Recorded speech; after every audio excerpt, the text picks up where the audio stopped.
Teenagers, they're some of the coolest people on the planet. We're trying to paint a picture of what is possible. We have zero concerns or problems about our teens. If you have children at home, there's nothing more important than raising them well. That is an indication that you are not strategically parenting. The reason they don't have great parenting skills is because they've never been exposed to it. Hey there, this is Greg Denning.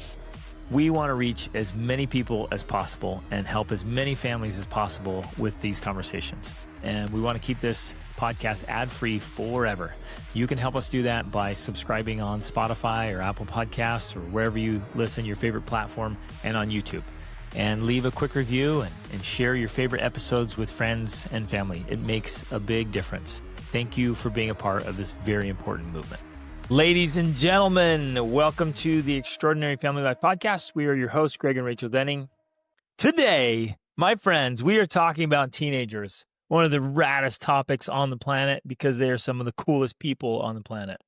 If I might be absolutely frank, if you're having trouble with your teenagers, that is an indication that you are not strategically parenting and maybe haven't been for a while. And so you're just reaping rewards from former behaviors. And I know that can be painful to hear, but it's actually the most powerful thing you can hear. It's the most important thing you hear.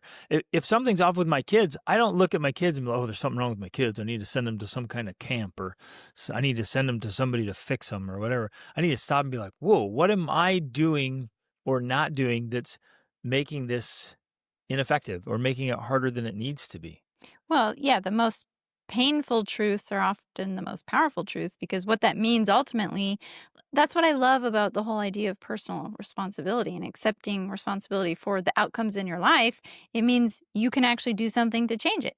If the fact is that teenagers just are stinkers and annoying and trouble no matter what, then yeah, I get it. Then that sucks. And that's the attitude. That is why people have that attitude, is because they do believe that. They just believe that this is just how teenagers are. Because they don't understand that there's a lot more that we can do as parents to make the teenage years actually enjoyable and something that you love instead of something that you loathe. Exactly. And it should be something we celebrate, enjoy. Yeah. It should be a stage and a phase of life. It's some of the it was amazing. It is some of the funnest times of parenting. Yep. I mean, sincerely, I believe that, because that's when your children actually start, from my experience, become your friends. I guarantee right now, a lot of people listening to this are like, you're not supposed to be friends with your kids. You're supposed to be the parent. And so that's what I'm saying. Like, the only way you can be friends with your kids is if your kids are super mature and responsible and like easily capable, influenced. They have to be very capable, very competent. They have to be well-rounded. They're respectful and they respect you. Yeah. Well, and they understand life and they understand rules and laws and accountability. You guys, we have zero, and I'm not over exaggerating. I'm like, we have zero concerns or problems about our teens. Zero. Mm-hmm. I would say the majority of teens, at least in our culture, are still childish. Mm-hmm. And so that friend stage, if it ever comes, it comes much later. But if your kids are mature and responsible and fun and pleasant to be around, and you love spending time with them and they love spending time with you, it's awesome. That's the epitome of awesome family life. The point of all of this, we're trying to paint a picture and a vision of what is possible, because I don't feel like we're anomalies. Like, we're not some aliens from another planet that are doing something humans can't do. We are human beings. Like, we came from normal families, normal teenage experiences. I was the epitome of a horrible teenager. I literally was. Like, I was rebellious. I was disrespectful. I was rude. I was that teenager that people describe. That was me. So we come from that background, and we're painting a picture of what's possible, because very often, I mean, Brian Tracy has said before that the reason many people are not wealthy is because they've never been exposed to it. And I think that principle applies to everything else in life. The reason they don't have great families and great parenting skills is because they've never been exposed to it.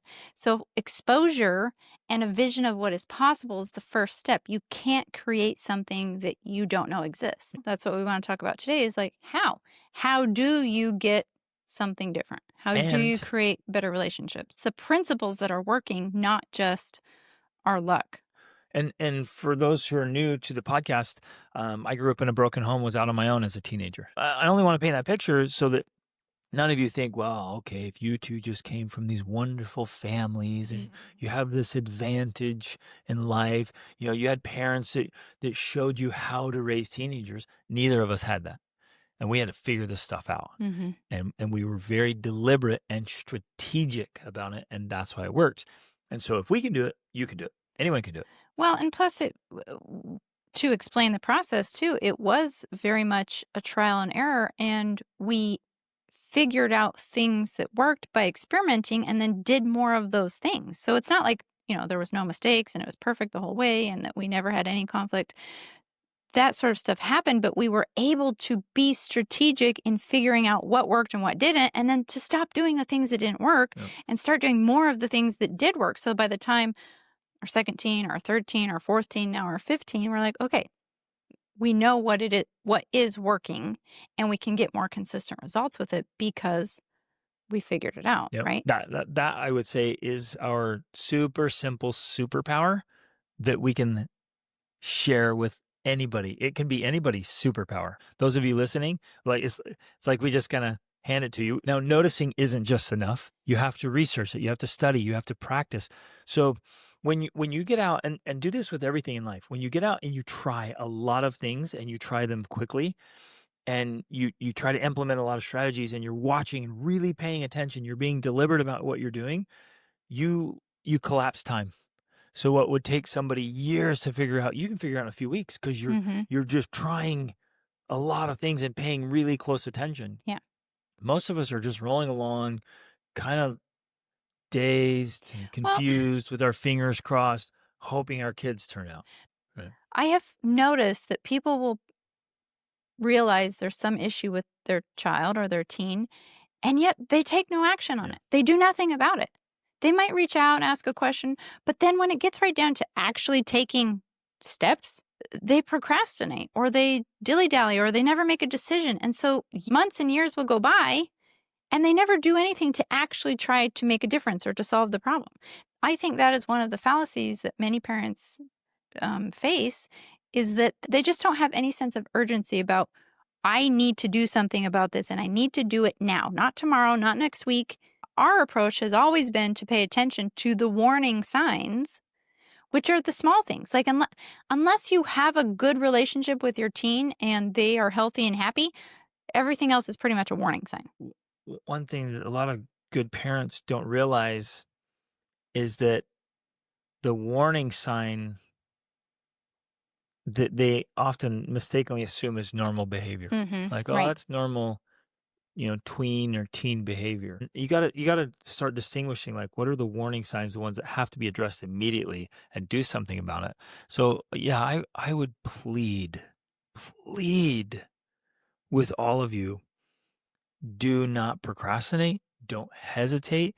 If you see anything that's off, take action on it immediately and keep taking action until it is resolved. Now that's it has to be done in the right way. Exactly. That's where I was going. There's an art and a science, because if you're just like, I have to take action, and you just start pushing and pushing, being a dictator, you'll push your kids right out of your life for good.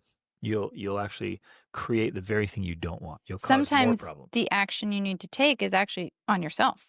It's action to improve yourself, your way of being, your viewpoints, your perspectives. So we can emphatically say the best way to help my teens is for me to be a better person.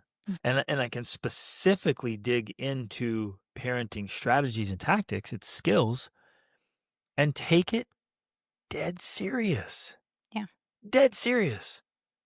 Because this is the most important role you have at this time in your life. Like, if you have children at home, there's nothing more important than raising them well. Nothing. And it has an expiration date. Like, they're going to leave your home. Yep. They're going to move out. And the type of relationship you have with them for the rest of your life will be determined by how you parent it. Exactly. And we may not fully realize this, but often children rebel as teenagers because of things that occurred in their early years, like even the fact that they didn't have their needs met as a baby. And we think that that's not connected, but it actually is. Yeah. It's very much connected. It's imprinted in their psyche, Yeah, in their it physiology. absolutely is. When we have understanding, even going back to that sort of stuff, then it helps us to be able to come up with a strategic plan that helps us to get the results that we want and the results that they want. Our children want to have good relationships with us. Yep. That's what they want.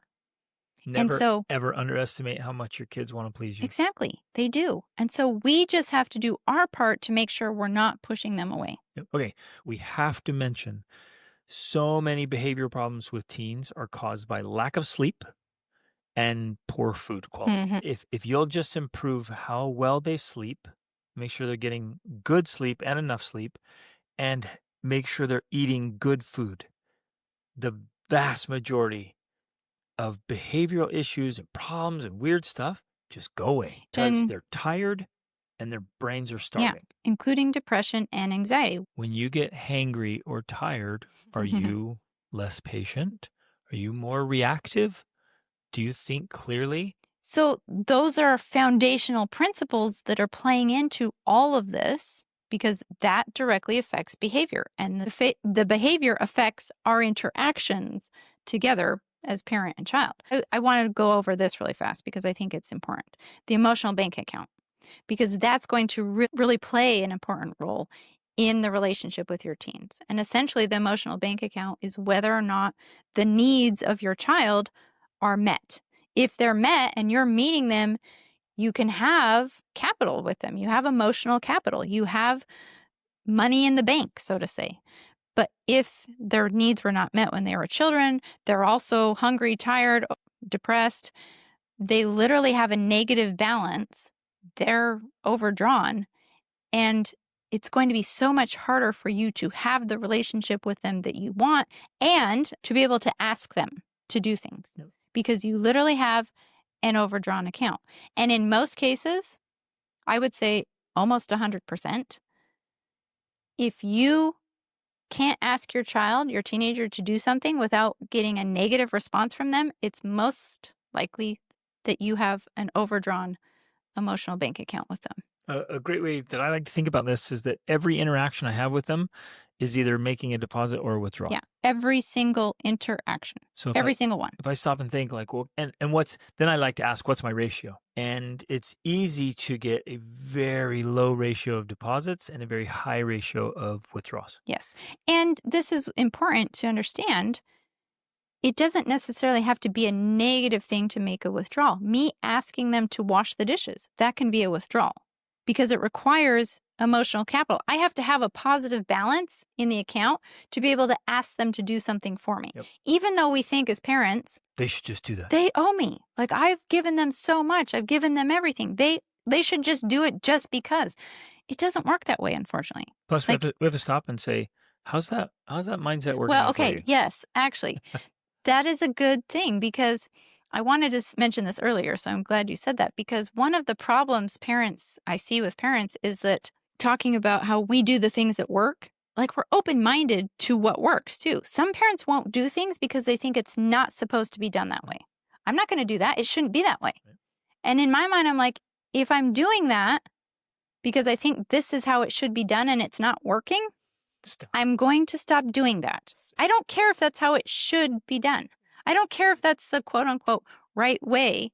If it doesn't get the results I want, it's not the right way. Yep. And I'm going to change my behavior and do something that actually works. And so that's why this approach I'm explaining works. Because even though they owe me, I've given birth to them, I've brought them into this world, that doesn't count for them on the day-to-day when I ask to do the dishes. I have to have a positive balance in their emotional bank account to be able to make that withdrawal.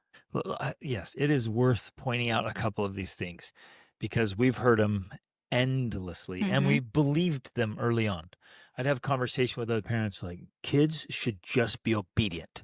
Yeah. When I say something, they do it. Mm-hmm. Like that.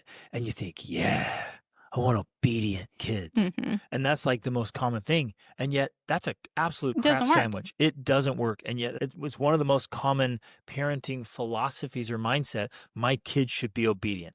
Guess what? And it Look doesn't. around. And the How's reason that why, turning out? yeah, the reason why it doesn't work is because often the most strictest parents have the worst relationships with their kids. That doesn't work in my mind. I don't care if you get the obedience. I don't care if you get them to do what you want. If they grow up and they don't like you, Yep.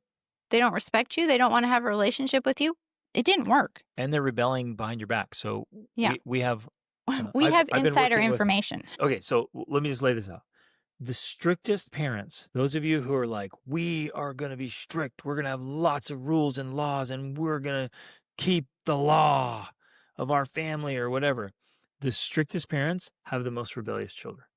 And especially because they're often secretly rebellious Yep. too.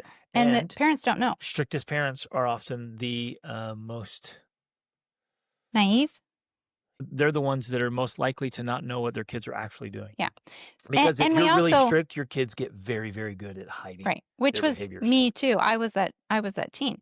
But we've seen it because we also lead trips for youth, and our teens are completely open with us. They literally tell us everything they listen to, everything they do. We know it all. It doesn't mean we agree with it. I don't agree with all the songs my children listen to, but the point is they don't have to hide it from me. They know that they can listen to it when I'm around because we have that open type of relationship, and they can be themselves in front of me. Where on these trips and stuff, our teens will talk about how, oh, well, this family's not allowed to listen to this music, but this teen loves to listen to it when he's not around his parents. It's like a child who's controlled too tightly feels like they have to fight for their freedom, and they go way farther than they would otherwise. They feel Yes. almost forced to Well- go too far because of that kind of strict Right. parent. And I can speak to this personally because that is exactly what happened to me when I was a teen. My dad was very controlling out of the goodness of his heart. And it just is human nature, I think, that actually backfires and has the opposite effect. So I was making decisions, and I vividly remember this. I made decisions not based off of what was best for me and what I actually wanted, but whether or not it would make my dad mad. That's not the place you want your teens to be. You don't want them to You were make a trying to decision. make him mad. Oh, I was trying to make him Yeah. mad. I wanted to make him mad because it felt like a way of getting back at him for his control. Yeah. That's and I knew raising my children, I did not want them to ever be in that place. I want them to make good decisions because they want to make good decisions. And the only way they can actually do that is if they have the freedom to make the decisions they want, which means they get to choose the kind of music they listen to. And we'll talk about it and we'll say, oh, do you know what that means? Oh, wow. Yeah. And then they may or may not choose to listen to it anymore. But the point is, well, they will, but sometimes no, I mean, they don't always. They do choose good music. But the point is that they get to practice the skill of choosing for themselves rather than being told by me or you what they can and cannot do. Let me just double emphasize that. When we as parents tell our children and enforce what they can and cannot do, it rarely works. Well, they don't get to practice their decision-making muscles.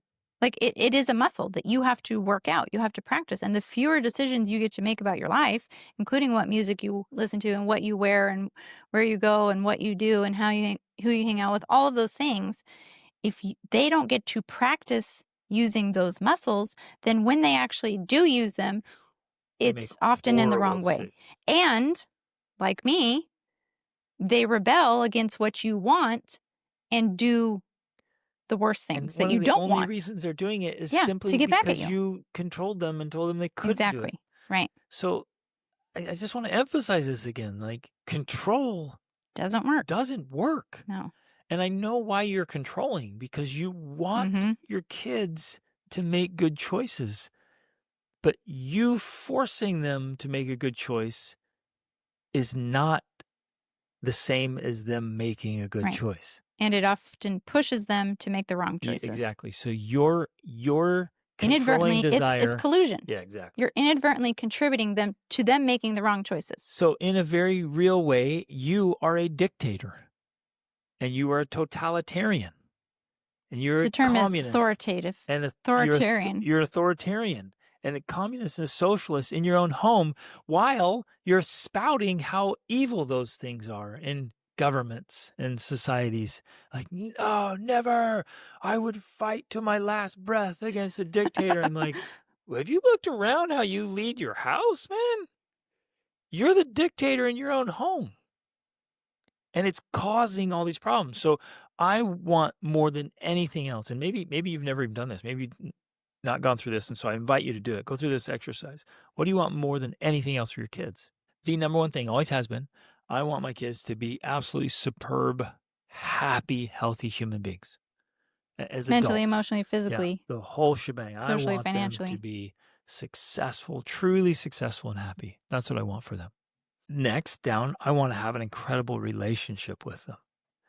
And in that, I want to be... An adult friendship, ultimately. Yes, I want to be great friends as adults with my kids. But I also want to be their mentor.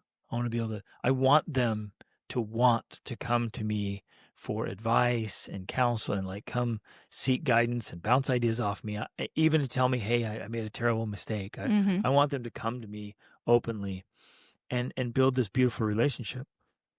And so wanting those 2 or 3 things the most, more than anything else, I got very strategic about what actually works to create those results. Not what I heard about, oh, well, here's another example.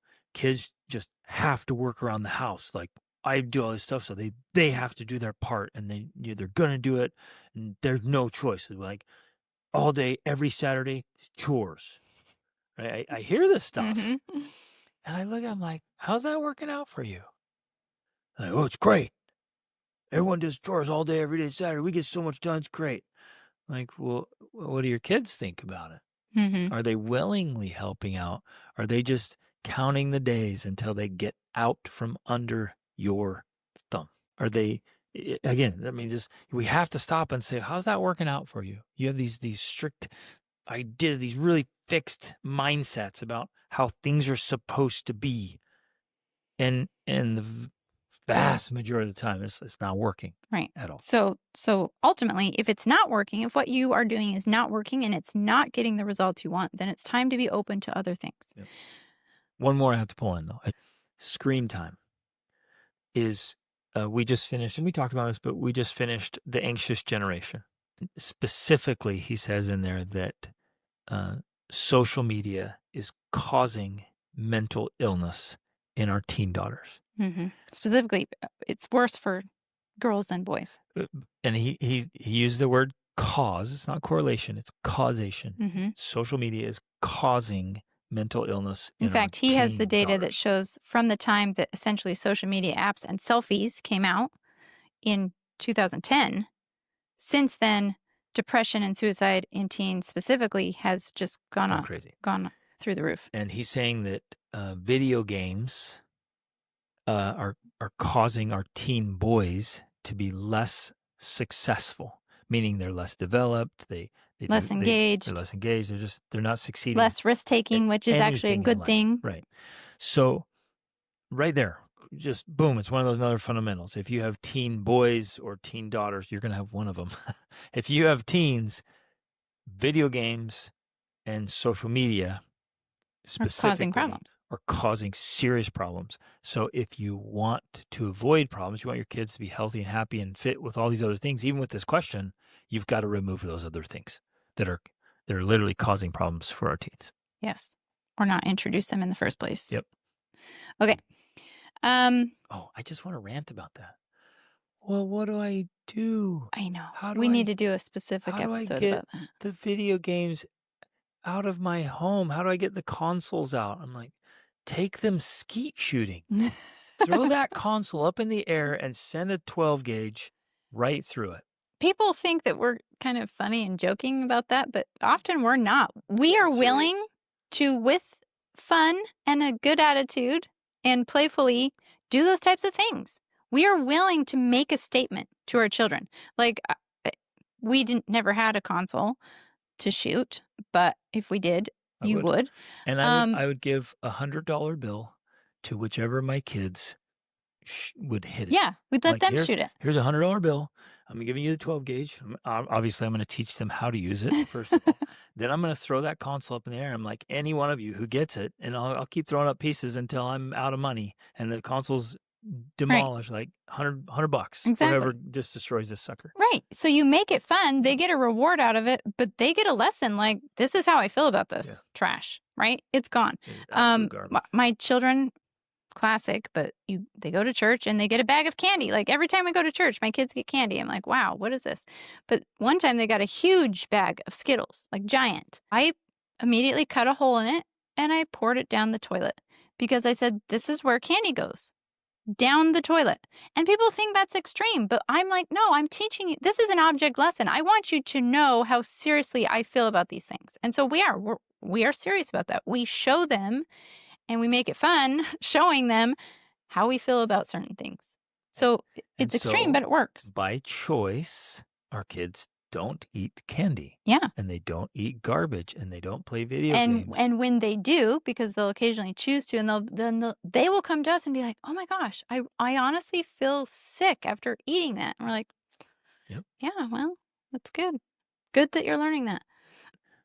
The most powerful influence you have on your children's life is earning their respect. Mm-hmm. If your children respect you, they will listen, they will obey, they will follow, they will love you if they respect you. But if your life and your way of being isn't respectable, you're making it really hard for them to respect you. And if that respect is not earned, because that's what I mean. Going back to the idea of, well, we think they should just respect us just because we're their parents. Bogus. Unfortunately, it doesn't work that way either. And it shouldn't. It shouldn't work that way. You should not. Nobody just gets respect. Just because. And you're like, well, I'm the parent. So? Well, I wiped your butt. I don't care. Well, I pay for everything. So what? None of that earns respect. Respect is earned. It is only earned. And if you as a parent are not earning respect, you're going to have the hardest time ever getting your kids to respect you and to engage in all these things. So respect is earned. Be the caliber and kind of person that easily earns and gets respect. And everything changes. It's amazing. Okay. Good? Yeah. Love it. That was a lot. Fantastic. Of stuff. Excellent. Excellent. And I just want to reemphasize the teen years can be some of the sweetest and best years of family life. Mm-hmm. I've loved every stage. I sincerely have loved every stage. And I love this teen stage. There's so much we get to do. And we're just playing and working at a much higher level now. Mm-hmm. I mean, I work hard with my kids, and man, I love working hard with them, and they love it. We play hard, and man, I love playing hard with my kids, and they love it. It is such a cool part of life, and you can have it too, listeners, because it's just strategy. It's just formula. It's just skills.